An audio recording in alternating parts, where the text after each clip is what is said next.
What we were discussing? Biosphere. Biosphere. Okay. So let me share the image of the biosphere.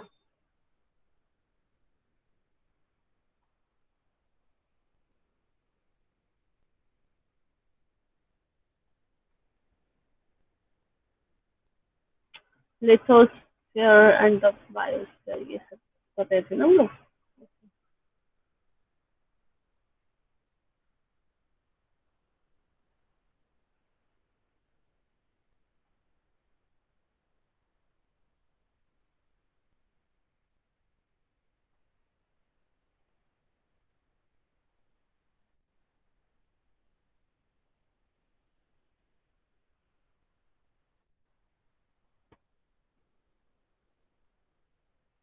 So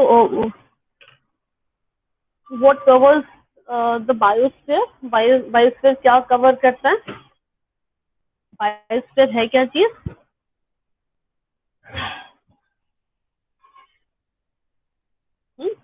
What is biosphere? Ma'am, biosphere includes hydrosphere, lithosphere, and atmosphere. Yes. इससे share नहीं हुआ ना अभी.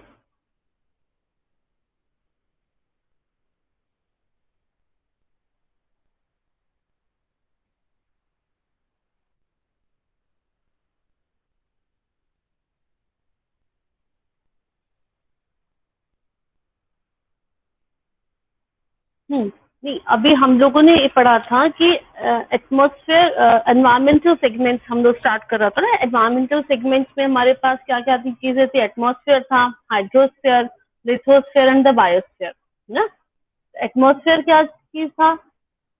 Atmosphere कहाँ से कहाँ तक का था हमारे पास? Atmosphere extends up to about 500 kilometer ना.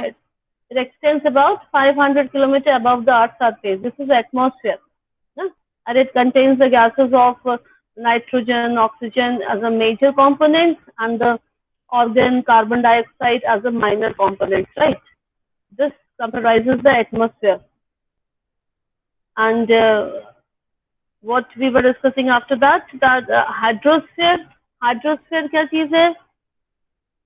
Hydrosphere, about 80% of the surface of the earth is covered by water, है ना? And this is known as hydrosphere. About 80% of the surface of the earth is covered by water, and because of this, earth is also known as Blue planet. yes, blue planet. So hydrosphere includes क्या क्या चीज include होती है इसमें? Hydrosphere includes all types of water resources, surface as well as ground, like lakes, streams, rivers, seas, oceans, है ना.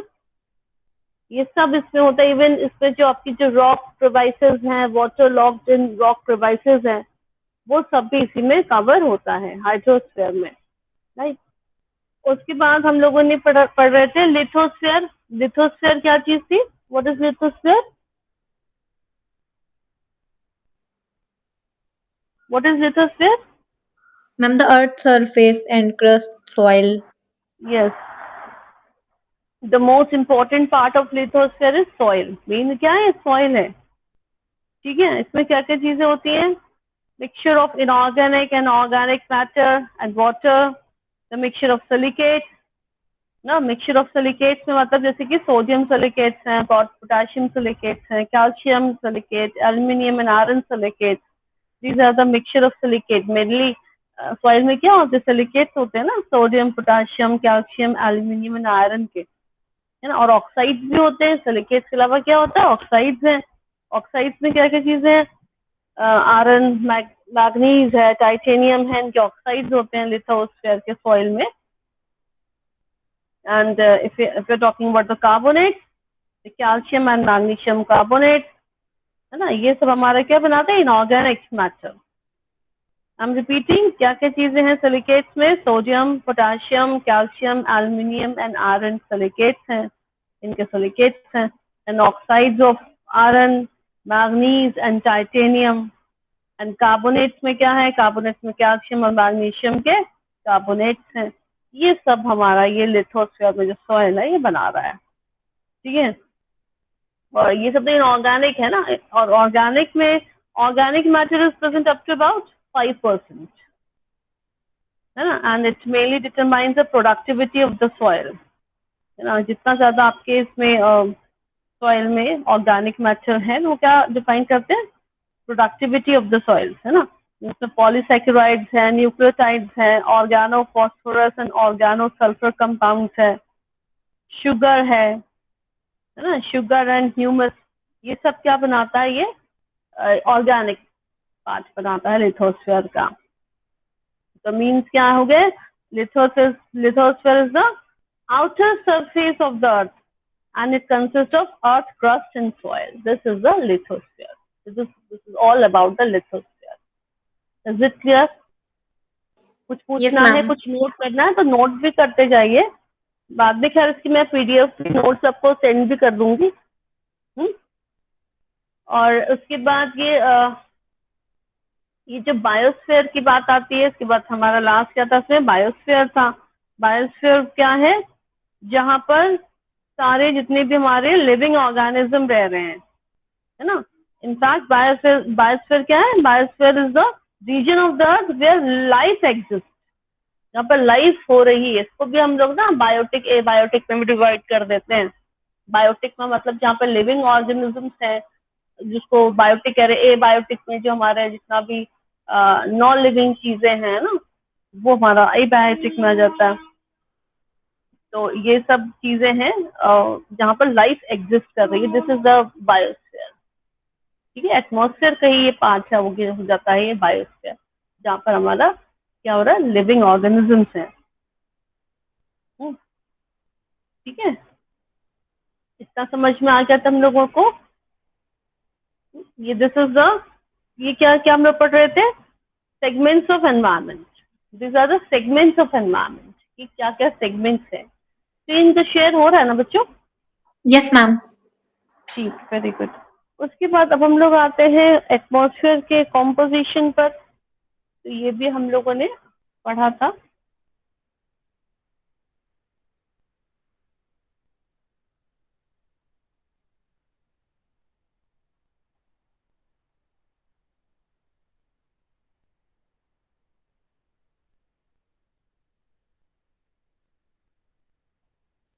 के लिए भी just minute, showing down the picture.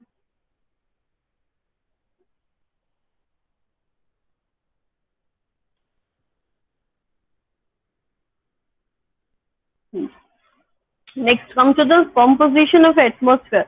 Atmosphere में क्या क्या चीजें होती है, ये भी हम लोगों ने कुछ डिस्कस किया था ना, कि एटमॉस्फेयर में क्या क्या चीजें होती हैं बच्चों, कौन कौन सी गैसेस होती है एटमॉस्फेयर में। अब हम लोग पढ़ने जा रहे हैं कॉम्पोजिशन ऑफ एटमॉस्फेयर। तो एटमॉस्फेयर में कौन कौन सी हमारी गैसेस हैं, इसके बारे में।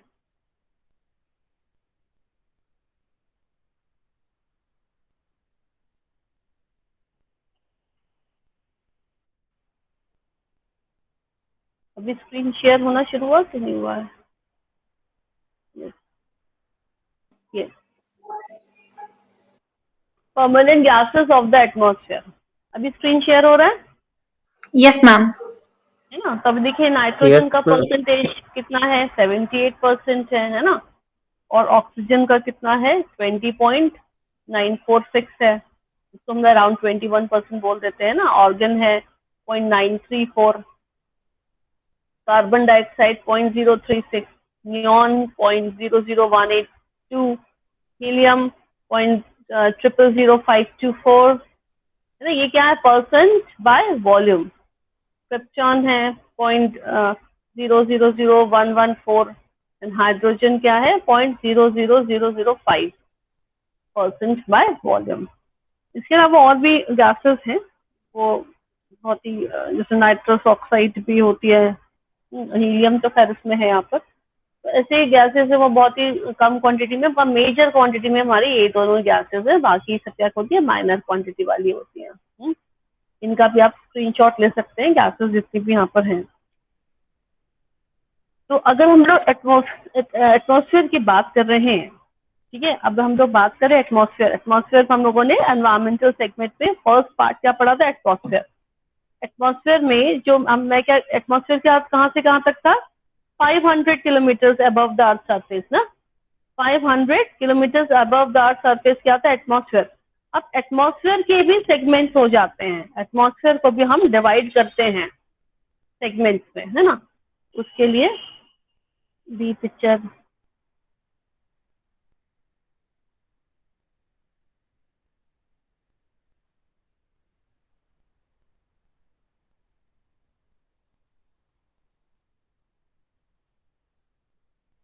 एक ये पिक्चर है जहां पर आप दिखा रहे हैं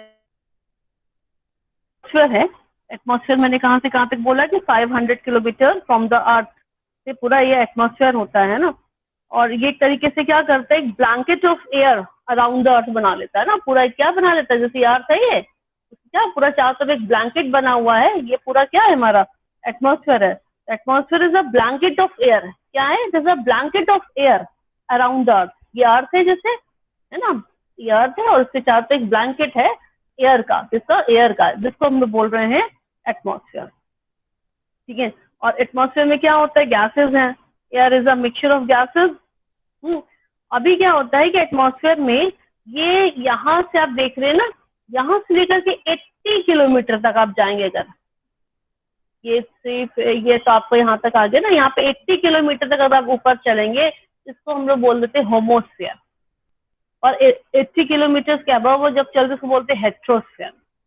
बाद में ये जो सेगमेंट्स है इनका अलग क्लासिफिकेशन है, मगर ये जो 80 किलोमीटर तक हम बोल रहे हैं यहाँ तक होमोस्फेयर, उसके बाद बोल रहे हैं हेट्रोस्फेयर। तो होमोस्फेयर क्यों बोल देते हैं यहाँ पर, क्योंकि यहाँ पर होमोस्फेयर में क्या होता है, the proportion of various gases is fairly constant except for varying amount of water vapour. Water vapours को छोड़ करके बाकी सभी जितनी भी गैसेस होती है ना, उनका जो प्रोपोर्शन होता है 80 किलोमीटर तक सबके साथ कांस्टेंट होता है, मतलब सब जगह पर सेम जैसा ही मिलेगा आपको, एक ही जैसा मिलेगा, इसलिए बोल रहे हैं इसको होमोस्फेयर। हेट्रोस्फेयर में ऊपर क्या हो गया, जब आप ऊपर हेट्रोस्फेयर में चले जाते हैं तो क्या हो जाता है कि यहाँ पर आपको एक ही जैसा आपको गैसेस नहीं मिलेंगी।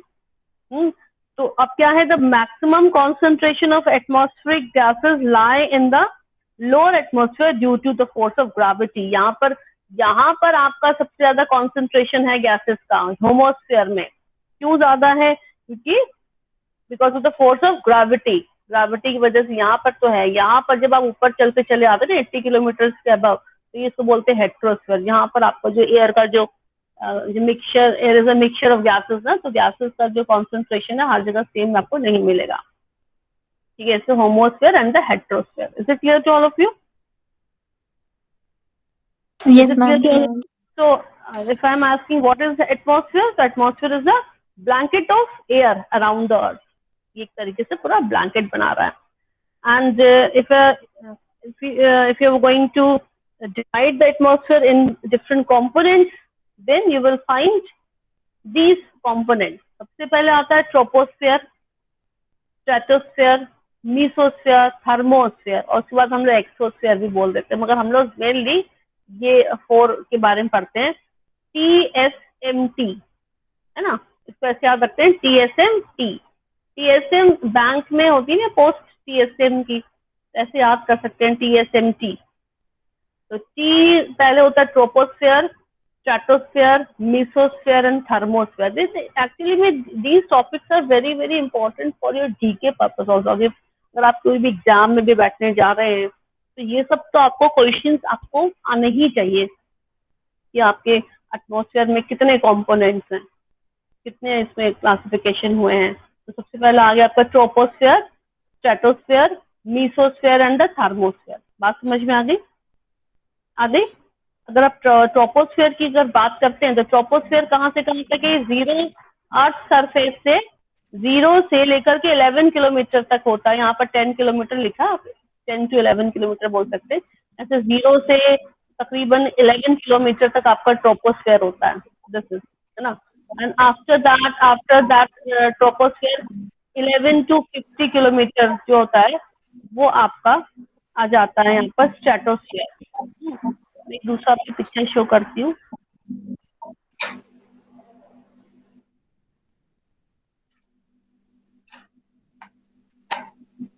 ये पिक्चर शो हो रहा है, ये पिक्चर शो हो रहा है ना। ये बहुत इंपॉर्टेंट आपका ये पिक्चर है, इसमें आपको हर चीज क्लियर हो जाएगी। सबसे पहले मैंने क्या बोला है, this is a troposphere. Troposphere कहाँ से है, 0 to 11 किलोमीटर है, और उसके बाद 11 to 50 किलोमीटर तक आप जाते हैं तो यहाँ पर आपका ये स्ट्रेटोस्फीयर होता है। कहीं कहीं पर आपको देखो थोड़ा बहुत चेंजेस मिलेगा, जैसे यहाँ पर आपको 10 किलोमीटर लिखा है, जहाँ मैं बता रही हूँ वहाँ पे 11 किलोमीटर है, तो थोड़ा सा वेरिएशन हो सकता है। आप मतलब ये अराउंड 50 किलोमीटर तक, 10 to 50 किलोमीटर तक यहाँ पर स्ट्रेटोस्फीयर कहलाता है, ये आपको स्ट्रेटोस्फीयर होता है। फिर स्ट्रेटोस्फीयर के ऊपर जब आप और जाते हैं अराउंड मतलब 50 किलोमीटर के above, going from the stratosphere, above the stratosphere you will find the mesosphere. This is the mesosphere, ठीक है। और मेसोस्फीयर से और ऊपर चले गए हम लोग 85 किलोमीटर के भी ऊपर, तो हमको मिल गया थर्मोस्फीयर।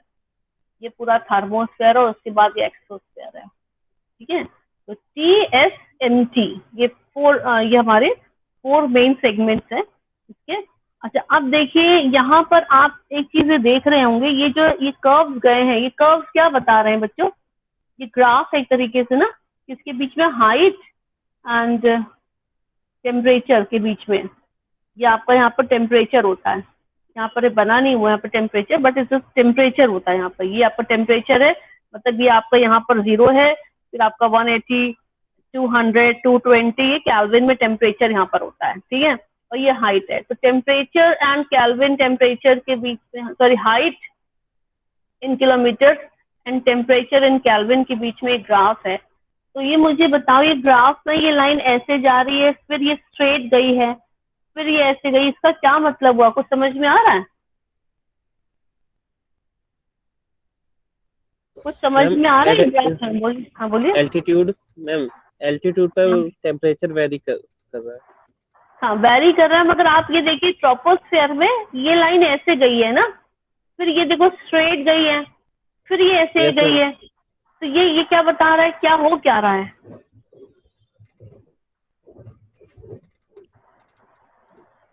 ये हो क्या रहा है मैम? टेम्परेचर एक्सपोनेंटली इंक्रीज और डिक्रीज हो रहा है इसमें। हाँ इंक्रीज और डिक्रीज हो रहा है ना। तो एक बात ये जो मैं बताऊं, the change of temperature with height, ये नोट भी कर लो कहीं पर, the change of temperature with height is known as lapse rate, तो बोलते हैं लैप्स रेट। ये जो चेंज हो रहा है ना टेम्परेचर का हाइट के हिसाब से, इसको बोलते हैं लैप्स रेट। और अगर हाइट बढ़ेगी और टेम्परेचर डिक्रीज कर रहा है, बहुत ध्यान से सुनना, अगर हाइट बढ़ रही है और टेम्परेचर डिक्रीज कर रहा है तो इसको बोलते हैं हम लोग पॉजिटिव लैप्स रेट। तो पॉजिटिव लैप्स रेट क्या है? Positive lapse rate is the decrease of temperature with increasing altitude, इसको बोलते हैं पॉजिटिव लैप्स रेट। और अगर क्या हो जाए कि हाइट बढ़ने से, हाइट बढ़ रही है और टेम्परेचर भी बढ़ रहा है ना, हाइट बढ़ रही है टेम्परेचर भी बढ़ रहा है, दोनों चीज एक साथ बढ़ रही है, तो उसको बोलते हैं negative lapse rate. Negative lapse rate कब? जब दोनों चीज एक साथ बढ़ रही है। और जब क्या हो रहा है, जब हाइट बढ़ रही है और टेम्परेचर डिक्रीज हो रहा है, that is not as positive lapse rate. This is very very important thing, ठीक है। तो अभी यहाँ पर देखो, अब मुझे बताओ कि पॉजिटिव लैप्स रेट कहाँ पर हो रहा है और नेगेटिव लैप्स रेट कहाँ पर है। इस ग्राफ को देख के मुझे बताओ कि कहाँ पर पॉजिटिव लैप्स रेट और नेगेटिव लैप्स रेट कहाँ पर है। लैप्स रेट क्या है? The change of temperature with height is called known as lapse rate, and positive lapse rate is the, हाँ बोलिए मैम। ट्रोपोस्फेयर और मेसोस्फेयर में पॉजिटिव लैप्स रेट है, वेरी गुड। और स्ट्रेटोस्फेयर और थर्मोस्फेयर में नेगेटिव लैप्स रेट। नेगेटिव, यहाँ पर ये आप देख रहे हैं, ये आपने देखा ना, ये क्या हो रहा है, आपका हाइट बढ़ रही है मगर टेम्परेचर क्या हो रहा है, डिक्रीज हो रहा है, यहाँ पर टेम्परेचर डिक्रीज हो रहा है। तो जब दोनों ऑपोजिट रहते हैं इसको बोलते हैं पॉजिटिव लैप्स रेट। जैसे यहाँ पर पॉजिटिव लैप्स रेट है ट्रोपोस्फेयर में। स्ट्रेटोस्फेयर में आप फिर से देखोगे कि नेगेटिव लैप्सरेट आया। फिर मीसोस्फीयर में अगेन वो टेम्परेचर डिक्रीज कर रहा है, फिर ये पॉजिटिव लैप्सरेट है, और फिर यहाँ करके फिर अगेन नेगेटिव लैप्सरेट है। इसलिए कर्व ऐसे आ रहा है, पॉजिटिव नेगेटिव तरीके से आपका आ रहा है ग्राफ। तो अब ये यहाँ पर अब मुझे खुद बताओ जरा सोच करके कि ऐसा हो क्यों रहा है, क्यों चेंजेस आ रहा है। ये ट्रोपोस्फीयर में आपका पॉजिटिव लैप्सरेट है, और ये जो स्ट्रेट लाइन आ रही है इसको क्या बोलते हैं, जो स्ट्रेट लाइन जो आ रही है ना बीच बीच में, ये देखो एक कंपोनेंट से दूसरे कंपोनेंट में जाने में देखो एक स्ट्रेट लाइन आती है। ये आपका ट्रोपोस्फीयर है, ये यहाँ पर आया, फिर ये स्ट्रेट लाइन हो गई ना वर्टिकल, और फिर आपका ये यहाँ पर डिक्रीज होना शुरू हुआ, होते होते होते फिर देखो यहाँ पर फिर एक स्ट्रेट लाइन आई, दिख रहा है ना, ये दिख रही है स्ट्रेट लाइन कैसे आ रही है, vertical.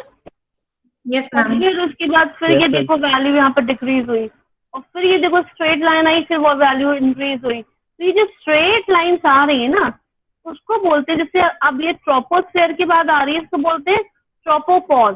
This is a tropopause.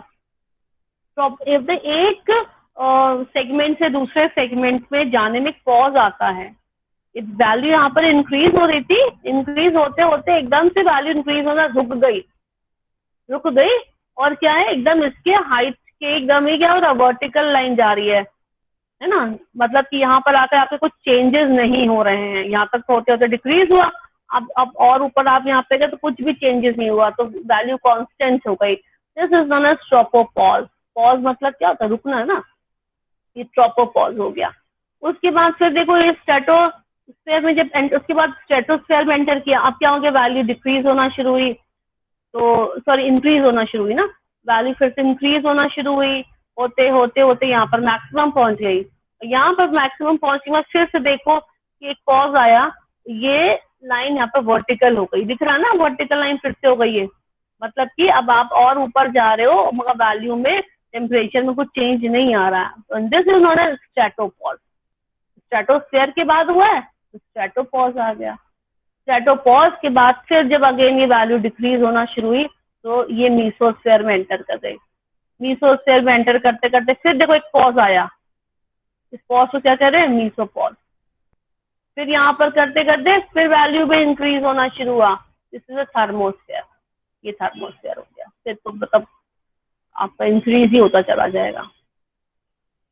बात समझ में आई। तो ये पॉज बीच बीच में कहाँ से आ रहा है कि जब एक कंपोनेंट से दूसरे कंपोनेंट में जाते हैं तो एक टाइम पर क्या होता है कि अब हाइट तो आप इंक्रीज कर रहे हो मगर टेम्परेचर का कोई आपका चेंजेस नहीं आ रहे हैं, उसको उस सिचुएशन को वहाँ पे पॉज हो जाता है। तो वहाँ पे ट्रोपोस्फीयर से स्ट्रेटोस्फीयर पे जा रहे हैं तो ट्रोपोपॉज हो जाएगा, स्ट्रेटोस्फीयर से मीसोस्फीयर जा रहे हैं तो स्ट्रेटोपॉज हो जाएगा, फिर मीसोस्फीयर से थर्मोस्फीयर जा रहे हैं तो मीसोपॉज हो जाएगा।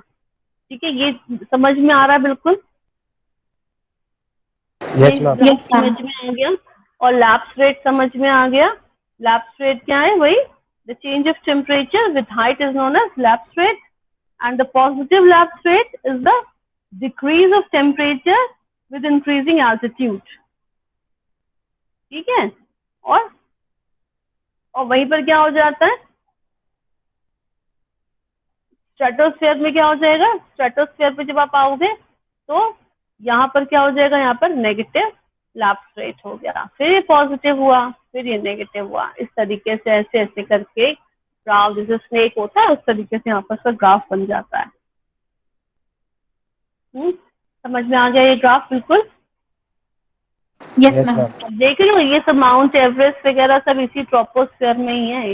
ये एरोप्लेन दिखा रहे हैं, ये मतलब ये जो होता है यहाँ पर ये ट्रोपोस्फीयर के थोड़ा सा ऊपर यहीं पर ही जब आपका स्ट्रेटोस्फीयर स्टार्ट हो गया है उसके ऊपर फिर हम नहीं जा पाते हैं।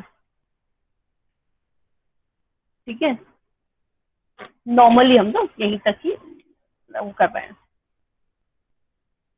तो मोर देन 70 और 80% हम कह सकते हैं, more than 70 or 80% of the atmospheric mass resides in the troposphere.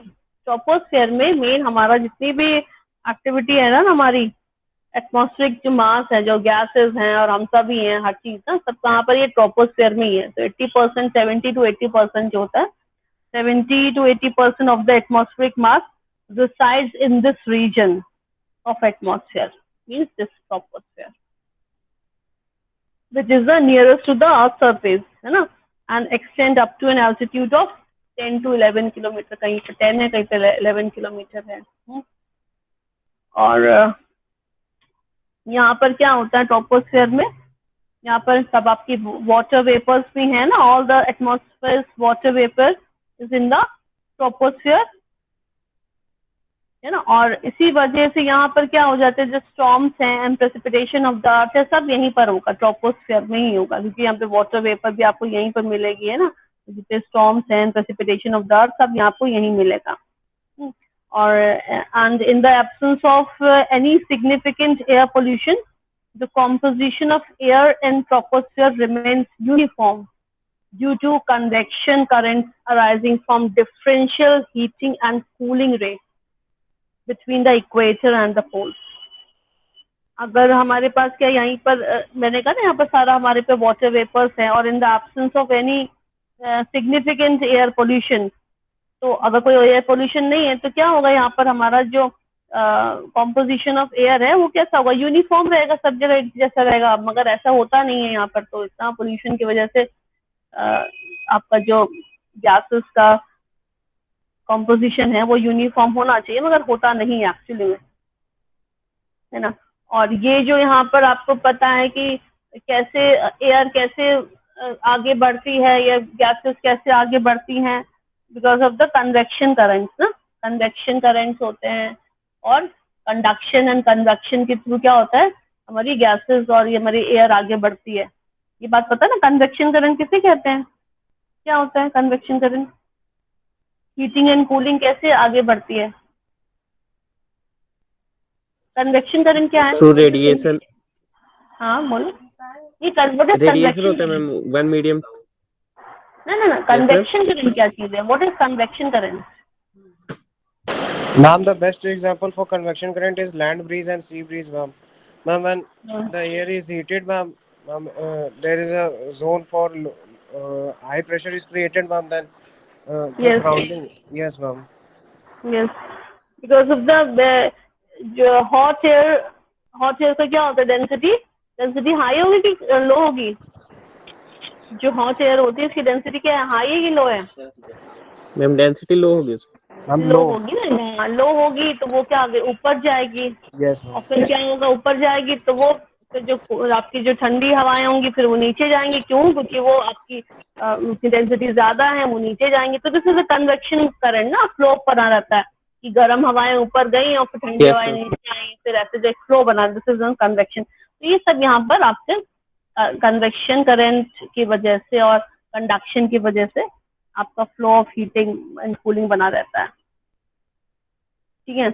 अब बात आती है कि यहाँ पर क्या होता है, the temperature of the air decreases with increasing altitude up to tropopause. यहाँ पर ट्रोपोपॉज तक आते आते आपका टेम्परेचर क्या हो रहा है, डिक्रीज हो रहा है ना। आप जाते हो पहाड़ों पे, जाते हो हिल स्टेशन जाते हो, तो क्या होता है, टेम्परेचर वहाँ पर डाउन हो जाता है ना। तो अब यहाँ तक आते आते आप देखोगे टेम्परेचर आपका लो हो जाता है, फिर आप क्या, एक पॉज आया, अब आप ऊपर जा रहे हो तो कोई भी आपकी टेम्परेचर में डिक्रीज इंक्रीज नहीं हो रहा है, ठीक है। और इसको यहाँ पर कह सकते हैं कि अब यहाँ पर क्या हो, टेम्परेचर इन्वर्जन शुरू हो जाता है। टेम्परेचर इन्वर्जन मतलब चेंज हो जाएगा ना, टेम्परेचर इन्वर्जन आकर at the tropopause where the transition from positive lapse rate to negative lapse rate takes place। अब क्या होगा, यहाँ पे पॉजिटिव लैप्स रेट से नेगेटिव लैप्स रेट पे आपके चेंजेस जाने शुरू हो जाते हैं, ठीक है।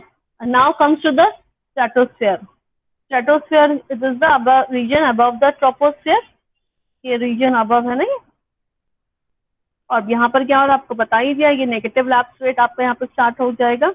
और यहाँ पर क्या हो जाएगा, यहाँ पर अब ये जो टेम्परेचर इंक्रीज हो रहा है, अब मुझे बताओ क्यों टेम्परेचर इंक्रीज हो रहा है। अभी यहाँ तक तो समझ में आ गया था कि डिक्रीज हो गया टेम्परेचर, हम जितना तो अर्थ से ऊपर जाएंगे तो अर्थ से ऊपर जाएंगे तो हमारा टेम्परेचर डिक्रीज हो रहा है। मगर यहाँ पर क्या हो गया कि टेम्परेचर इंक्रीज होना शुरू हो गया, बताओ स्ट्रेटोस्फेयर पे।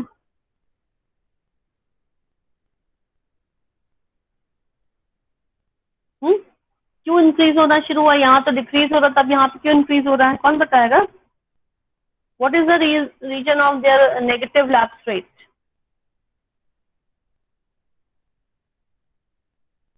Any answer?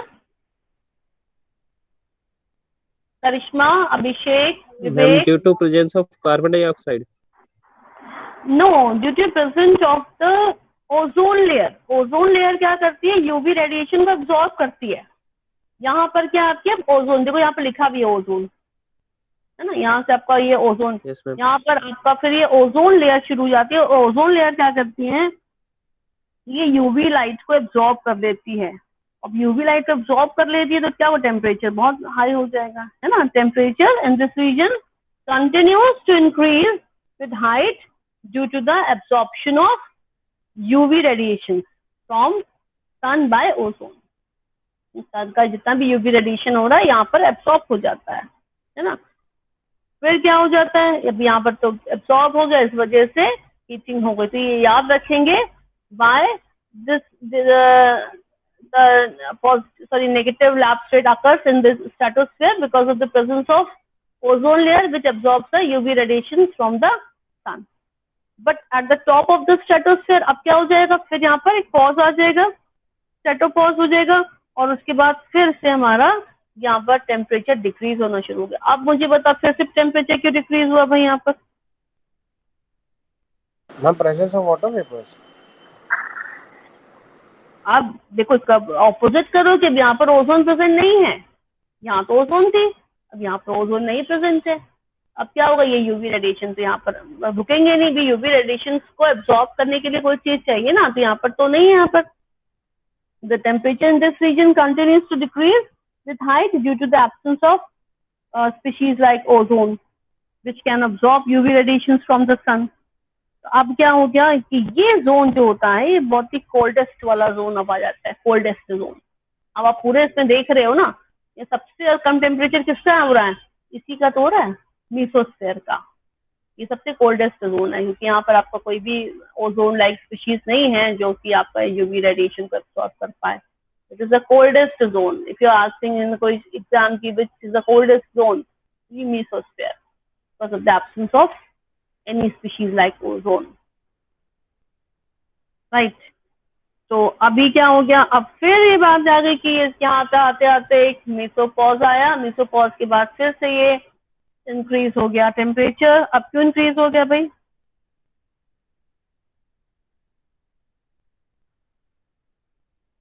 अब क्यों इंक्रीज हो गया?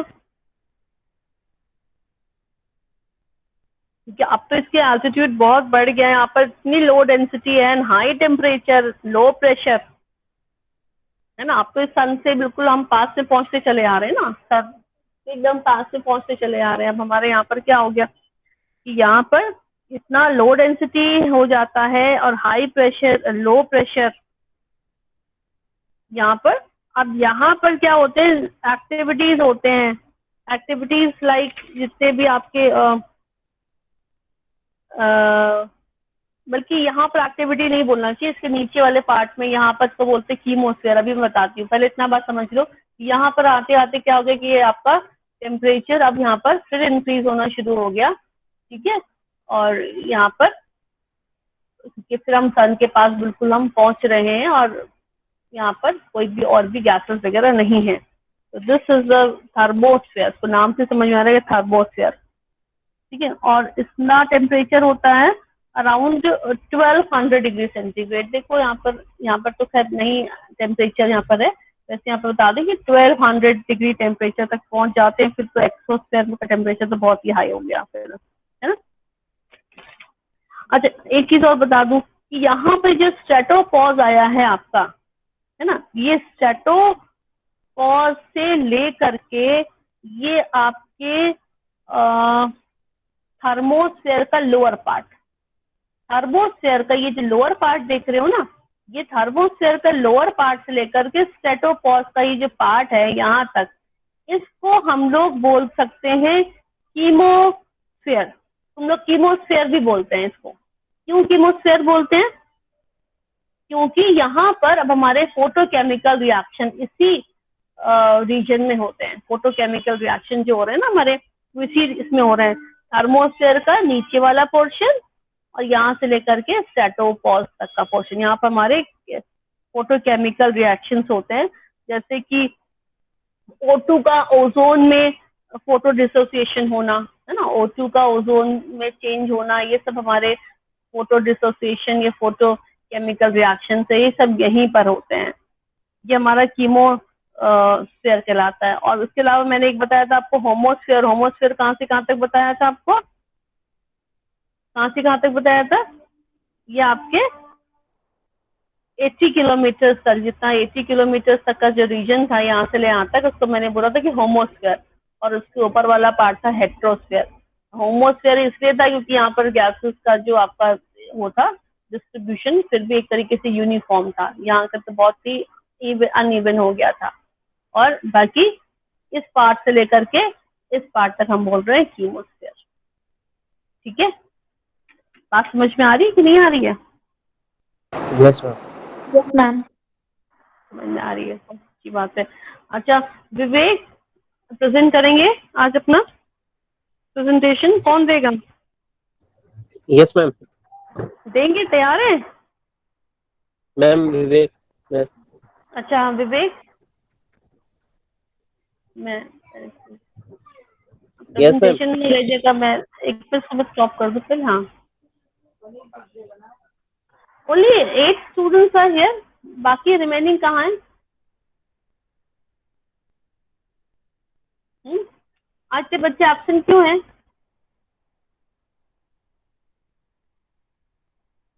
चलिए, anyways Vivek, do you want to give your presentation?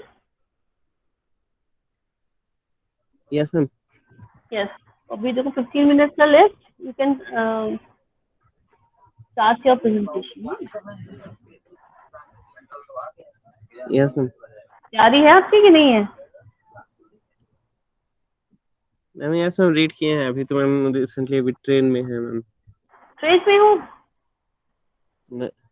Yes ma'am, यार थोड़ा नेटवर्क इशू हो सकते हैं। अच्छा जी, तो करने ट्राई करो। और कोई बच्चा करना चाहेगा? आकांक्षी, करिश्मा, राज कटियार, सत्यम, तेज प्रताप, प्रगति सचान,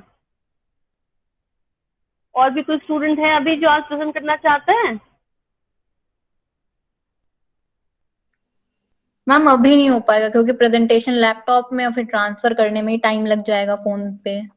अच्छा, तो आप तो तैयारी से बैठिए ना आप। मैम कर रहे हैं, हम कर रहे हैं। तो विवेक अभी आज कर रहे हैं, सैटरडे है, और फिर मेरी क्लास कब लगेगी? ट्यूसडे को ना।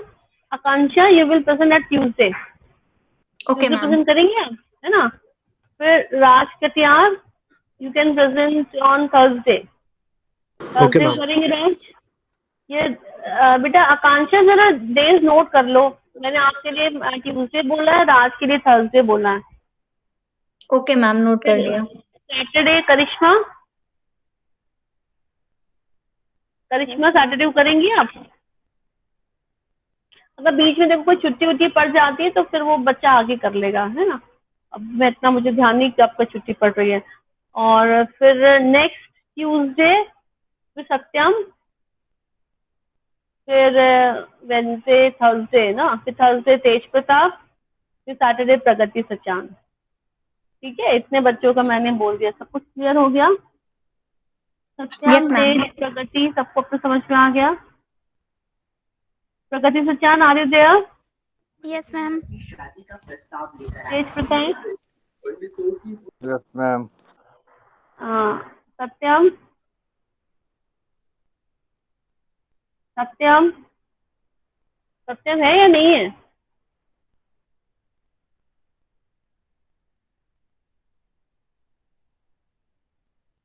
सत्यम, ये है नहीं, क्या लगता है ना, सत्यम नहीं है यहाँ पर। आकांक्षा, यस आकांक्षा, मैम। जब अभी अटेंडेंस भेजिएगा तो सत्यम का नाम अलग से भेजिएगा, इनकी एब्सेंट लगेगी, क्योंकि जो बच्चे हैं ना तो मोबाइल ऑन करके ज़रा घूमते हैं, तो इनका ओके नाम मैम। मुझे अलग से भेज दीजिएगा, तो इनके एब्सेंट मार्क करेंगे। सत्यम मोबाइल इनका ऑन है, सुन नहीं रहे हैं। Yes Vivek, are you ready? Yes ma'am, sure. Yes, yes ma'am. Screen share करिए। Yes, ma'am. I am going to represent the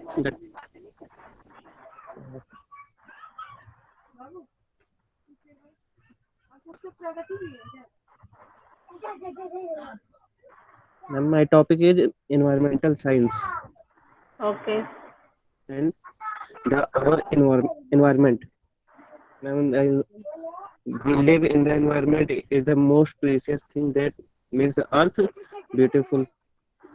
It environment can is the combination of biotic and abiotic factors composing the environment boundless weather or abiotic Okay. factors contains air, soil, This is light, the same temperature, topic, no, etc. which I am And discussing with you. biotic. Yes, ma'am. Okay, good. चलो. To come and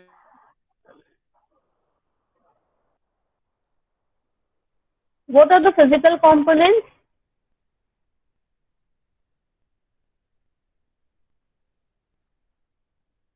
Vivek, are you there?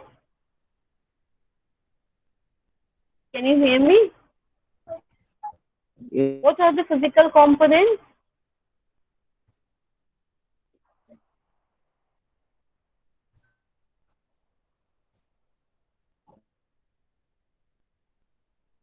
Vivek, can you hear me?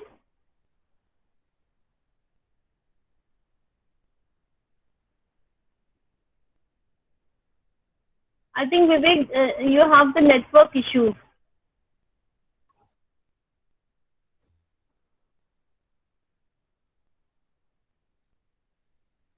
Hello Vivek, बाकी students को मेरी voice आ रही है कि नहीं आ रही है? Yes, Yes, ma'am. ma'am. अच्छा विवेक कोई नहीं आ रही. विवेक ऐसा करते फिर जिस दिन आप घर पे रहो उस दिन आप अपना प्रेजेंटेशन दो, क्योंकि अभी अगर आप ट्रेन में हो तो आपको वहां पर नेटवर्क इश्यू होंगे. विवेक, स्टॉप प्रेजेंटिंग योर प्रेजेंटेशन. इनको तो मेरी आवाज भी नहीं आ रही, मुझे ऐसा लग रहा है. चलिए अच्छा ठीक है, अभी हम लोग ही आगे पढ़ लेते हैं. और कोई बच्चा है जो अभी दे पाएगा प्रेजेंटेशन? और कोई स्टूडेंट है? मैं बार बार बोल रही हूँ, तुम लोग इस बात को सीरियसली नहीं ले रहे हो ना.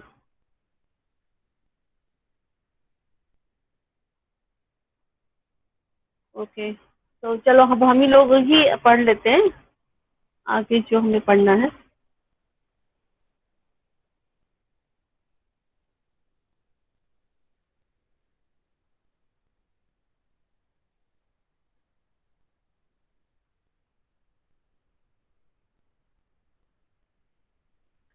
ये हम लोगों ने इसके बारे में पढ़ा ना, कंपोनेंट्स ऑफ द एटमॉस्फेयर. इतना सबको समझ में आ गया. अब बात आती है radiation balance of the earth. What is the meaning of radiation balance? What is the meaning of radiation balance? Radiation balance of the earth. Earth क्या करता है? Earth absorbs radiation mainly in the which form? हमको sun से जो radiation मिलते हैं, हाँ visible region में मिलते हैं ना. The earth absorbs radiation mainly in the visible region and emits radiation in the form of what? Earth absorbs radiation mainly in the visible region and emits radiation in the form of what? Ma'am IR. हाँ last में discuss भी किया था हम लोगों ने ना, IR के फॉर्म में ये हमको रेडिएट वापस से करता है. देखो इसका भी एक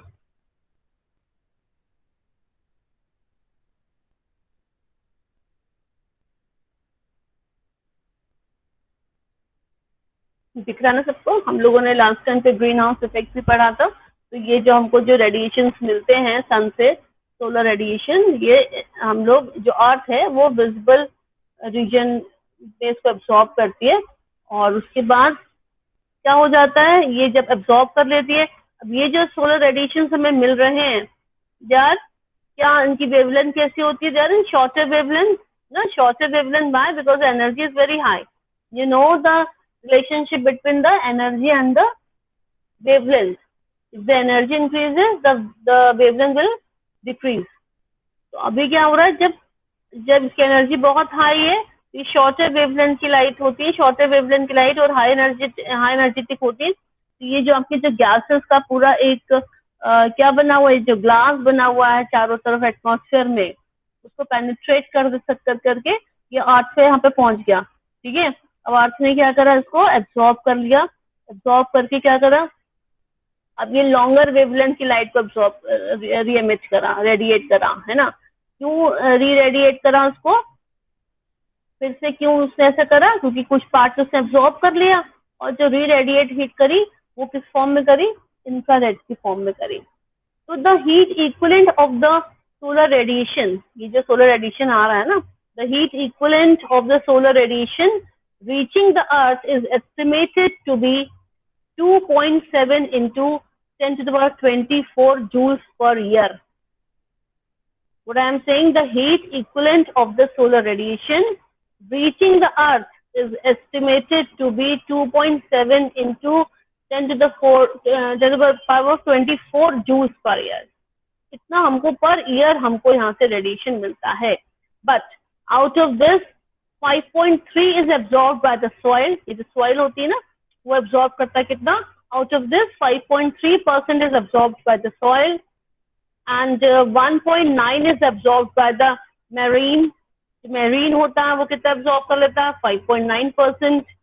and the land vegetation, marine and the land vegetation हमारा 1.9% कर लेता है, और 27.8% is utilizing for heating and evaporation of water and the remaining is reflected back.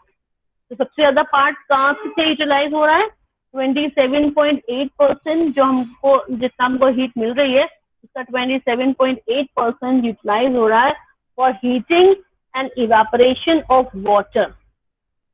जो वाटर है तो उसको हीट करने और उसको इवेपोरेट करने में सबसे ज्यादा हमारा हीट कंज्यूम हो रही है. तो आपने देखा जितनी हीट हमको मिली उसमें out of this 5.3% is absorbed by the soil, 1.9% is absorbed by the marine and land vegetation and 27.8% is utilizing for heating and evaporation of water and the remaining is reflected back. So ये जो reflect back हो रहा है, now it is the IR, ये IR light है ना. So the energy transport plays a very essential role in the maintaining the earth radiation balance.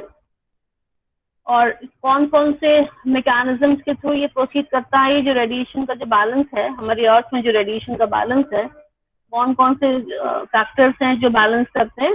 एक होता है कंडक्शन ऑफ एनर्जी, है ना. कंडक्शन ऑफ एनर्जी किसके थ्रू होता है, वाया इंटरैक्शन ऑफ एटम्स और मॉलिक्यूल्स. अगर हमारे पूरे अर्थ पे हीट कंडक्ट हो रही है तो किसके थ्रू होगी, कंडक्शन के लिए क्या चीज जरूरी है, एटम्स और मॉलिक्यूल जरूरी है ना कंडक्शन के लिए. कन्वेक्शन में क्या होता है आपको बताई भी मैंने कि कंडक्शन क्या है, सर्कुलेशन ऑफ एयर ना. तो इसमें क्या हो जाता है, it occurs because warm air is lighter than cooler air, sorry cool air है ना, because warm air is lighter than cool air and warm air at the surface will move up and carry heat with it. When the warm air rises, it expands होगी, तो फिर क्या हो जाएगा, फिर ये फिर से वहां पर जाकर के कूल हो जाएगी. Under adiabatic conditions, work done on expansion will cause it to cool. ये आपका कन्वेक्शन के थ्रू हो गया. और radiation of energy from the earth is in the infrared reason. जो हमारे जो रेडिएशन हो रहे हैं जा रहे हैं वो तो इंफ्रारेड के फॉर्म में जा रहे हैं.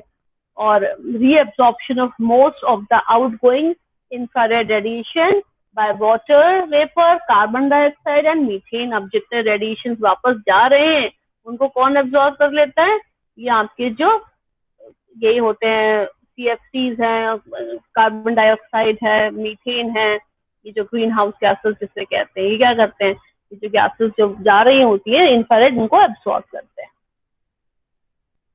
और यहाँ पर देखिए इसमें यहाँ पर दो डायग्राम बने हुए, natural green house effect and the human enhance green house effect. यहाँ पर देखो जो गैसेस है ग्रीन हाउस इफेक्ट, इसकी एक थिन लेयर है ना, तो उससे क्या होता है कि थोड़ा ये वापस से अर्थ को भेज देते हैं। मगर यहाँ पर तो क्या हो गया, बहुत ही थिक लेयर आप देख रहे हैं इन गैसेस की हो गई, तो जितनी भी हीट बाहर जानी चाहिए थी वो कुछ वापस जा ही नहीं पा रही, कि सब की सब वापस हमको हीट वापस अर्थ मिल जा रही है, जिसकी वजह से क्या हो रहा है, green house effect, enhance green house effect हम लोग देख रहे हैं। ठीक है, is it clear to all of you? कोई क्वेश्चन है related? Students, do you have any query? No ma'am. Okay, तो फिर नेक्स्ट टर्न पे तुम लोग फिर प्रिपेयर है ना, फिर मैं जिन बच्चों को बोला है वो अपना करेंगे। ठीक है, उसके बाद में एक दिन विवेक की फिर चांस हो जाएगी। Students, have a nice day. Thank you ma'am. God bless you.